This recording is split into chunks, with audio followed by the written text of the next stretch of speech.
จะสบายดีทุกท่านที่เข้ามาติดตามรับชมคลิปนี้จะเป็นสาระที่ดีมาฝากให้ทุกท่านที่มีความมักต้องการอยากจะปลูกหรือขยายหัวเสือเพื่อทำการปลูกเห็ดเพื่อลดต้นทุนเป็นอะไรเพื่อเป็นกำลังใจอย่าลืมกดไลค์กดติดตามกดแชร์เพื่อบันดาลใจในการสร้างคลิปขั้นต่อไปคลิปนี้จะมาเว้าถึงการขยายหัวเสือด้วยการเอาข้าวเปลือกเป็นข้าวเจ้าข้าวเปลือกข้าวเจ้าเอามาล้างทำความสะอาดกวาดเอาข้าวรีบข้าวที่บ่มีเนื้อออกภายหลังเอาข้าวรีบออกมาแล้วเราจะเริ่มทำการต้มให้สุกพอประมาณจากนั้นเราจะภายหลังข้าวที่เราต้มสุกแล้ว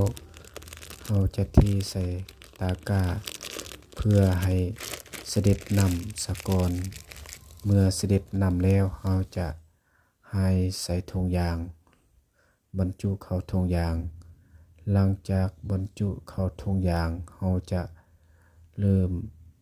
เข้าบรรจุในหม้อนึ่งเพื่อนึ่งขาเสืออีก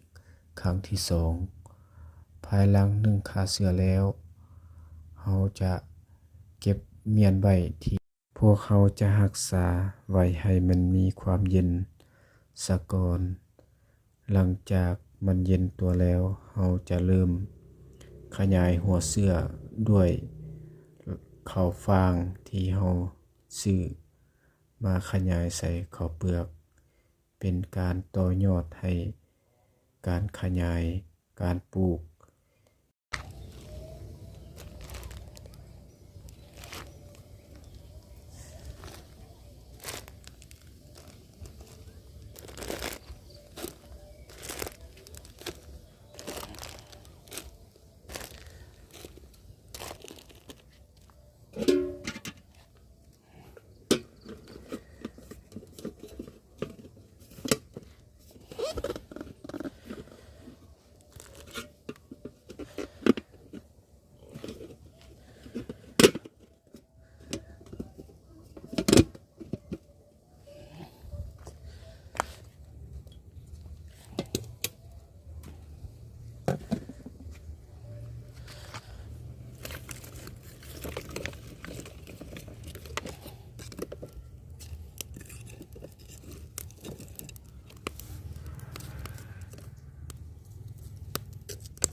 เรามาเบิ่งการขยายหัวเสือที่เขาขยายด้วยข้าวเปลือกที่เขาต้มมาในระยะช่วงหนึ่งประมาณ8-9 ถุงเขาจะนำเอาหัวเสือที่เขาซื้อมาขยายใส่ข้าวเปลือกมันจะได้ผลดีคือแบบนี้เนาะอันนี้เป็นระยะเวลาในการขยายเสือแมนได้ประมาณ10 กว่าวัน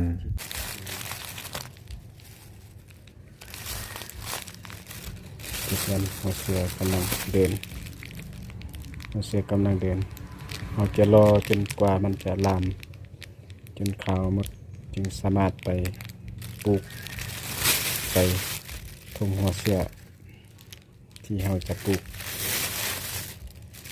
อันนี้จะเป็นขั้นตอนในการประหยัดต้นทุน